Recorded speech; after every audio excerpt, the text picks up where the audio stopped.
கடைசி 1-2 சீசனா CSK mid சீசன்ல ஒரு பிளேயரை ட்ரையல் எடுத்து சைன் பண்ணுறத ஒரு வழக்கமாகவே வச்சுட்டு இருக்காங்க. அண்ட் அது எல்லாமே அவங்களுக்கு ஒர்க் அவுட் ஆகுதுன்னு சொல்லலாம். பெரிய பெரிய அமௌண்ட்டோட ஆப்ஷனுக்குள்ளே போகிறாங்க, ரொம்ப ரொம்ப ஒஸ்டான பிக்ஸாக எடுத்துகிட்டு வராங்க. பட் ஒரு 20 லட்சம் 30 லட்சம் அந்த மாதிரிலாம் கொடுத்து மிட் சீசனில் ஒரு 2 பிளேயர் எடுக்கிறாங்க. அவங்க தான் சிஎஸ்கேவோட ஃபியூச்சராக மாறி நிற்கிறாங்க. ஃபார் எக்ஸாம்பிள் அந்த மாதிரி ஒரு உர்வில் பட்டேல், ஆயுஷ் மாத்ரே, டெவால் பிரூவிஸ்னு லிஸ்ட் போய்கிட்டே இருக்குது. அந்த வரிசையில் இந்த சீசனும் ஒரு சில பிளேயர்ஸை சிஎஸ்கே மிட் சீசனில் ட்ரையல்ஸு கூப்பிட்டுருக்காங்க. பிகாஸ் ஆஃப் ஆயுஷ் மாத்ரே, அதே மாதிரி கலீல் அகமதோட இன்ஜுரினால.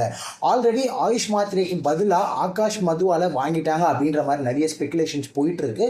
ஸோ இப்போ கலீல் அகமதுக்கு ரீப்ளேஸ்மெண்ட்டாக ஒரு பிளேயரை ட்ரை பண்ணிட்டு இருக்காங்க.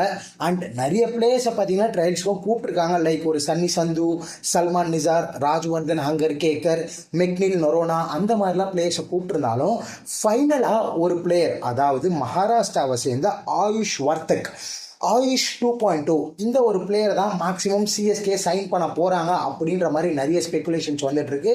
ஸோ இந்த ஆயுஷ் வர்த்தக் யார், எந்த ஊர்ல இருந்து வராரு, என்ன பண்ண முடியும் இவரால் அப்படின்ற எல்லா டீட்டெயிலுமே நம்ம இந்த வீடியோவில் பார்க்கலாம். ஸோ இந்த மாதிரி உங்களுக்கு இன்னும் இன்ட்ரெஸ்டிங்கான கிரிக்கெட்டிங் கண்டென்ட்ஸ் வேணும்னு நினச்சிங்கன்னா நம்மளை மறக்காமல் சப்ஸ்கிரைப் பண்ணி வச்சுக்கோங்க. ஃபர்ஸ்ட், ஆயுஷ் வர்த்தக் அப்படின்ற ஒரு பிளேயர் 21 வயசான மகாராஷ்டிராவை சேர்ந்த ஒரு ஆல்ரவுண்டர். இவர் சிஎஸ்கே ட்ரையல்ஸை அட்டன் பண்ண போறாரு அப்படின்னு கௌரவ் குப்தா ஆல்ரெடி அவரோட எக்ஸ்ல போட்டாரு. ஸோ இது ஒரு நம்பகமான சோர்ஸ் தான், நம்ம ஜஸ்ட் ஸ்பெகுலேஷன் வச்சு மட்டும் பேசல. ஸோ ரைட் ஹேண்டட் பேட்ஸ்மேன், அதே மாதிரி right arm medium fast bowling போட முடியும். ஒரு கன் ஃபீல்டர். எனக்கு தெரிஞ்சு ஒரு அவுட் ஆஃப் தி பாக்ஸ் திங்கிங்ல நான் சொல்றேன், இவர் எடுக்கிறாங்க அப்படின்னா சிவம் தூபேக்கு ஒரு ஆல்டர்னேட்டா பார்க்குறாங்களா அப்படின்றது என்னோட மைண்டில் ஃபர்ஸ்ட் வந்துச்சு. பிகாஸ் இவர் ஒரு லைக் டு லைக் அதே மாதிரி ஒரு பிளேயர் தான். மிடில் ஆர்டரில் ஃபினிஷிங் ரோலில் சூப்பராக ஃபிட்டின் ஆக முடியும். அதே மாதிரி 1 or 2 ஃபாஸ்ட் பவுலிங் ஓவர்ஸ் போட முடியும். அதையும் தாண்டி ஒரு கன் ஃபீல்டர், எங்கான பிளேயர். பிகாஸ் சிவம் தூபே ஒரு மாதிரி ஃபினிஷ்டோ அப்படின்ற மாதிரி தோணுது. ஸோ புதுசாக ஆப்ஷனுக்குள்ளே போகிறாங்க, மெகா ஆப்ஷனுக்குள்ளே போகிறாங்க அப்படின்னும் போது சிவம் தூபேவை பேக் பண்ணாமல் ஒரு ஆயுஷ் வர்த்தக் மாதிரி ஒரு யங் பிளேயர் மேலே இன்வெஸ்ட் பண்ணலாம் அப்படின்னு நினைக்கிறாங்களான்னு தெரியல. பட் இது என்னோட ஒரு பாயிண்ட் ஆஃப் வியூ தான். நான் சிவம் தூபே போயிடுவார் அப்படி இப்படின்னு எதுவுமே சொல்லலை. ஆல்ரெடி ஐபிஎல்ல மும்பை இந்தியன்ஸ், சன்ரைசர்ஸ் ஹைதராபாத், ராஜஸ்தான் ராயல்ஸ் மாதிரியான டீம்ஸ்க்கெல்லாம் ட்ரையல்ஸ் அட்டன் பண்ணியிருக்காரு. ஒரு வேல்யூபிளான பிளேயர் தான். டொமஸ்டிக் சர்க்கியூட்டில் அண்டர் 23லாம் ஒரு செம்ம பெர்ஃபார்மன்ஸ் பண்ணியிருக்காரு. அவரோட ஸ்டாட்ஸ் 1 by 1 பார்க்கலாம். இவர் Mumbai under 19 as well as Mumbai under 23 state டீமுக்கு ரெப்ரசென்ட் பண்ணியிருக்காரு மகாராஷ்டிராக்காக. அதே மாதிரி 2023 கவுச் பெஹர் ட்ராஃபியில் மும்பையோட ஹையஸ்ட் விக்கெட் டேக்கராகவும் இவர் இருந்திருக்காரு. 13 இன்னிங்ஸில் 32 விக்கெட் எடுத்திருக்காரு வித் 17 அவரோட ஆவரேஜ். ஸோ பார்த்தீங்கன்னா நீங்கள் ஜஸ்ட் ஒரு பேட்டிங் ஆல்ரவுண்டர் நினைக்க வேணாம், ஒரு அவுட் அண்ட் அவுட் ஒரு பர்ஃபெக்டான ஒரு ஆல்ரவுண்டர் அப்படின்ற இடத்துல தான் ஆயுஷ் வர்த்தக் இருக்காரு. அண்ட் அண்டர் 23A ஸ்டேட் ட்ராஃபியில் 6 இன்னிங்ஸ் பேட் பண்ணி 363 ரன் அடிச்சிருக்காரு வித் 72 அவரோட ஆவரேஜ் அண்ட் 170 ஸ்ட்ரைக் ரேட். அது மட்டும் இல்லாமல் அந்த 6 இன்னிங்ஸில் அவர் அடித்த 363 ரன்ல 26 சிக்ஸஸ் அடிச்சிருக்காரு கைஸ். அந்த கிளிப்பிங்ஸ்லாம் நீங்கள் பார்க்கலாம். அண்ட் அதில் இன்னொரு சூப்பரான விஷயம் என்னன்னு பார்த்தீங்கன்னா 260 மும்பை சேஸ் பண்ணிட்டு இருக்கும் போது 169க்கு 6 விக்கெட் விழுந்துருச்சு. அந்த கேமை ஆயுஷ் வர்த்தக் 93 ரன் ஆஃப் ஜஸ்ட் 60 பால்ஸில் அடித்து அந்த கேமை ஃபினிஷ் பண்ணி கொடுத்துருக்காரு. ஸோ அந்த ஃபினிஷ் பண்ணக்கூடிய கேப்பபிலிட்டி, அந்த ஒரு டெம்பரமெண்ட்டும் இருக்குது இந்த ஒரு சின்ன வயசுலேயே கூட. அண்ட் அதே மாதிரி 2024ல் மும்பை இந்தியன்ஸ் ரஞ்சி டீமில் ஒரு ஃபாஸ்ட் பவுலராக இருந்திருக்காரு. பட் பிளே எதுவுமே பண்ணது கிடையாது.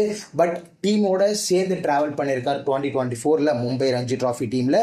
அதே மாதிரி 2018ல் சிசிபிசி ட்ராஃபி, அதாவது சந்திரகாந்த் பண்டிட் ட்ராஃபி, இது பார்த்தீங்கன்னா அண்டர் 14 அண்டர் 13 லெவலில் நடக்கக்கூடிய ஒரு டோர்னமெண்ட். இதில் பார்த்தீங்கன்னா 218 ரன் அடிச்சிருக்காரு வெறும் 175 பாலில், அதுவும் 14 வயசில். அதாவது நவம்பர் மாதம் 2018 டைம்லேயே பார்த்தீங்கன்னா ஒரு டபுள் செஞ்சுரி அடிச்சிருக்காரு 14 வயசில்.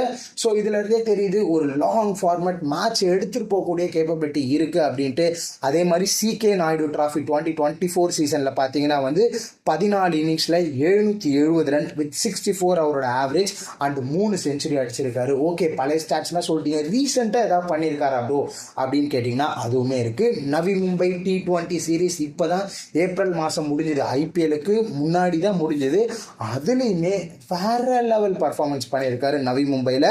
4 இன்னிங்ஸில் 264 run with 88 average, 191 strike rate and 3 innings bowl பண்ணி 3 விக்கெட் எடுத்திருக்காரு. நவி மும்பை T20 லீக் சாதாரண லீக்லாம் கிடையாது கைஸ். அதில் பெரிய பெரிய பிளேயர்ஸ் லைக் ஒரு சூரியகுமார் யாதவ், ஸ்ரேயஸ் ஐயர், பிருத்வி ஷா இந்த மாதிரி பிளேயர்ஸ்லாம் விளையாடி இருக்காங்க அப்படின்னும் போது இதுவுமே ஒரு டீசெண்டான லீக் தான். ஸோ இந்தியன் டொமஸ்டிக் சர்க்கியூட்டில் கன்சிஸ்டண்ட்டான ஒரு பர்ஃபார்மன்ஸ் கொடுத்துட்டு இருக்காரு ஆஸ் அன் ஆல்ரவுண்டராக. ஸோ சிஎஸ்கே ஆயுஷ் வர்த்தகை எடுக்கிறாங்க அப்படின்னா ஒரு நல்ல ஒரு ப்ராஸ்பெக்டாக இருப்பார். இவரை பற்றி நீங்கள் என்ன நினைக்கிறீங்கன்றத கமெண்ட் செக்ஷனில் சொல்லுங்கள். அண்ட் சிஎஸ்கே இவரை வாங்குவாங்களா அப்படின்றதையும் நீங்கள் கமெண்ட் செக்ஷனில் சொல்லுங்கள். அண்ட் இன்னும் உங்களுக்கு இதே மாதிரி நிறைய வீடியோஸ் வேணால் நம்மளை மறக்காமல் சப்ஸ்கிரைப் பண்ணிக்கோங்க.